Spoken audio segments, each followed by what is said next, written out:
Bonjour à toutes et tous, bonjour chers membres du Photo Club. Aujourd'hui, on va se retrouver pour une petite tuto sur la dernière nouveauté Affinity, à savoir un petit peu d'IA dans votre logiciel favori. Alors, comment ça se passe? Dans un premier temps, il faut aller ici, dans le menu Édition, Paramètres, et vous aurez une rubrique qui s'appelle Apprentissage machine. Vous cliquez simplement ici, bon, pour moi c'est déjà fait, mais vous cliquez simplement sur Installer, sur les deux, et vous fermez. Ça s'applique, pas de problème. Ça paraîtra tout à fait transparent, sauf que vous avez un nouveau petit bouton qui est ici sur le côté, qui représente une sorte de petit hibou, et quand vous passez dessus, il y a marqué Outils sélection d'objets. Donc, vous allez sur la photo. D'habitude, la photo, quand vous l'ouvrez, elle a un petit cadenas. Vous cliquez simplement sur le cadenas pour pouvoir travailler votre photo. Vous allez sur le hibou. Vous sélectionnez. Normalement, après, il travaille et il vous ouvre. Et au bout d'un moment, en fait, vous aurez la possibilité de sélectionner les éléments. Lui dire, par exemple, juste le bâton, je veux l'enlever, etc. Ou l'ours, par exemple. On va prendre le cas de l'ours, tout simplement, parce que ce sera le cas typique, par exemple, pour un diaporama. Donc ça va vous permettre en fait de faire une sélection. Vous voyez qu'il y a les petits points qui se sont mis autour. Ensuite, ce qu'on va faire, on va appuyer sur CTRL-J. Dans quelques secondes, on va voir que ça va apparaître à part. Si maintenant je désactive mon arrière-plan, on a bien l'ours qui est sélectionné à part. Vous faites CTRL-D pour désélectionner, pour être sûr d'avoir juste vos deux éléments. Lui, on va l'appeler ours. Voilà, et l'arrière-plan. Parfait. Maintenant, c'est là où ça devient un petit peu plus délicat pour la partie orientée vers le diaporama. C'est qu'en fait, ce qu'il va vous falloir faire, c'est passer ici, dans l'onglet Export Persona. Et vous avez donc les deux éléments qui sont là, l'ours et l'arrière-plan. Parfait. On va lui dire, on veut les deux en fait. Et on va lui demander de faire ce qu'on appelle des tranches. Donc il va créer des tranches, voilà. C'est parfait, impeccable. Là, vous avez vos deux tranches. Et on va lui demander exporter comment? On va lui demander en PNG. Pourquoi PNG? Tout simplement parce que pour notre ours, il n'y a plus de fond en fait. Et donc, ce sera en fait un petit damier qui va représenter le fond transparent. Et c'est uniquement sur des fichiers PNG que c'est possible. Sur du JPEG, vous aurez un fond blanc et ce sera plus compliqué pour après l'utiliser dans un logiciel de montage vidéo. Donc voilà, on a déjà fait le nécessaire. On a donc nos informations, on a tout ce qu'il nous faut. Et maintenant, on a donc ça c'est la petite photo qui nous servira pour la suite. On va se remettre dans Affinity, ok, on est bien sur PNG, parfait, on va cliquer là, exporter les tranches. Il va nous demander le dossier où on veut, ok, parfait, exporter. Et vous voyez que si maintenant je vais dedans, j'ai bien mon image, donc celle qui nous servira après. On a le JPEG de la photo classique et on a notre ours qui est à part et notre photo en format PNG. Maintenant, ce qu'on va faire, en fait, on va partir sur l'autre logiciel que je vous propose d'utiliser à l'avenir pour les diaporamas, qui s'appelle DaVinci Resolve. Donc c'est un logiciel de montage qui est gratuit. Moi j'ai pris une version un petit peu plus costaud, mais la version de base est gratuite et très très performante. Et donc on va ouvrir un nouveau projet et on va aller là-dessus sur l'onglet en bas Edit. On va prendre notre photo, on va aller tout simplement la glisser. Voilà. Hop. Parfait. On va juste se mettre un petit peu plus de zoom. Ouais. Voilà, parfait. On va pouvoir lui augmenter un peu la durée. Et ce qu'on va faire en fait, là où on aura l'avantage, c'est que maintenant, notre ours, on va pouvoir le sélectionner puisqu'il est en PNG et on va le mettre sur la couche juste au-dessus. Voilà. Donc là, ça va vous paraître tout bizarre. Il est énorme, énorme. Alors, maintenant, on va cliquer ici.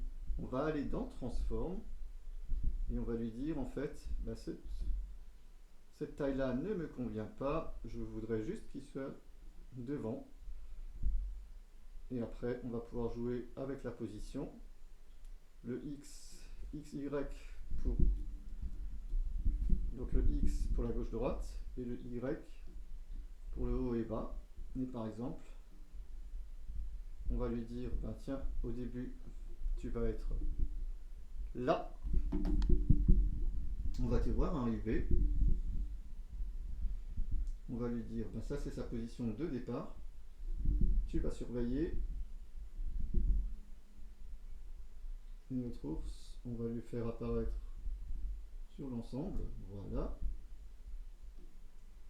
On va lui dire à la fin, en fait, tu seras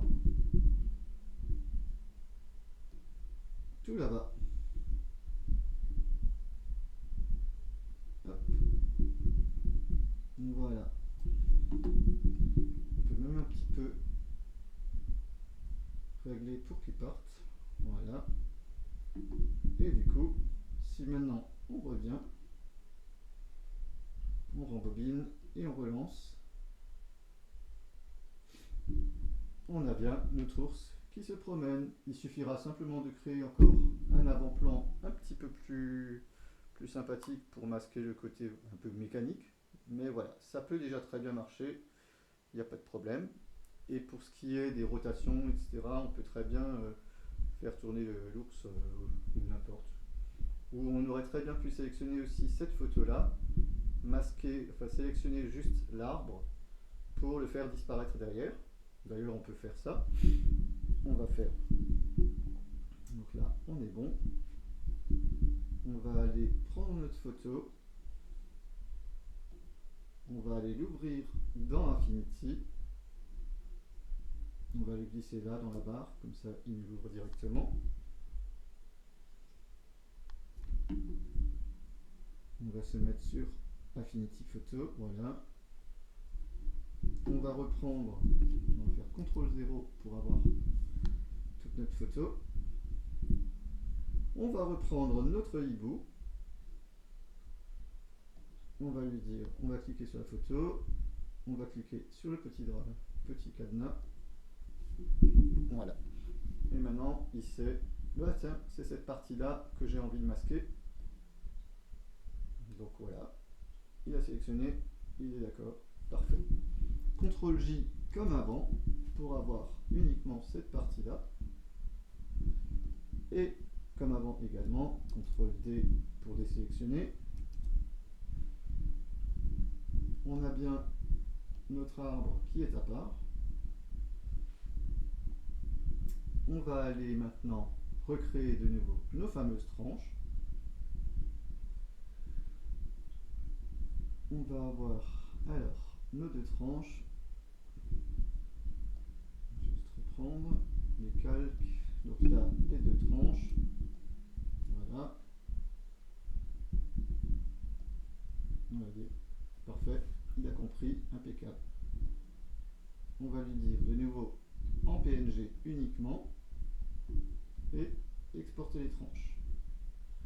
Toujours dans notre petit dossier favori. Voilà. Ok. Ok, parfait.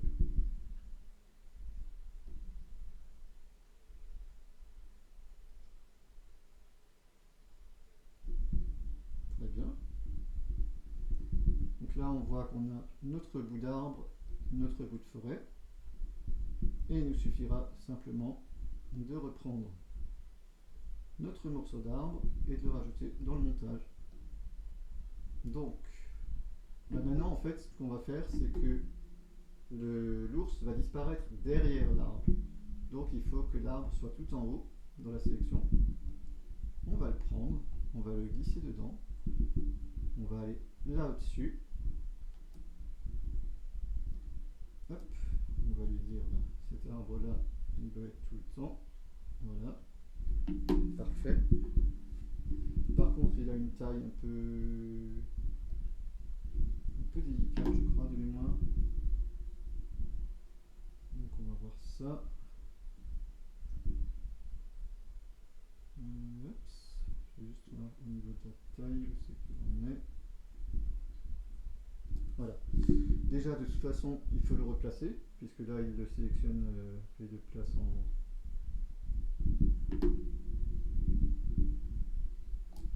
Il ne le reconnaît pas directement, en fait.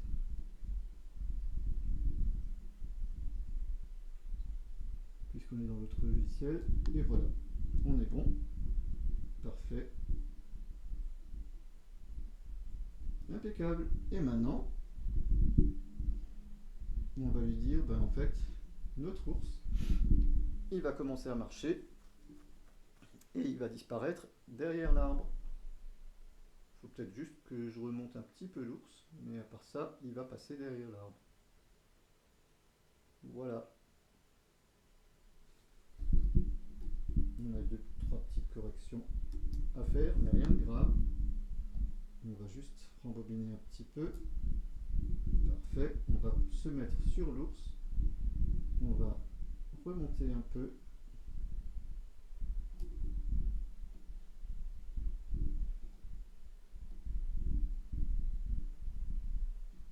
Voilà, parfait. On va se mettre sur notre morceau de tronc d'arbre.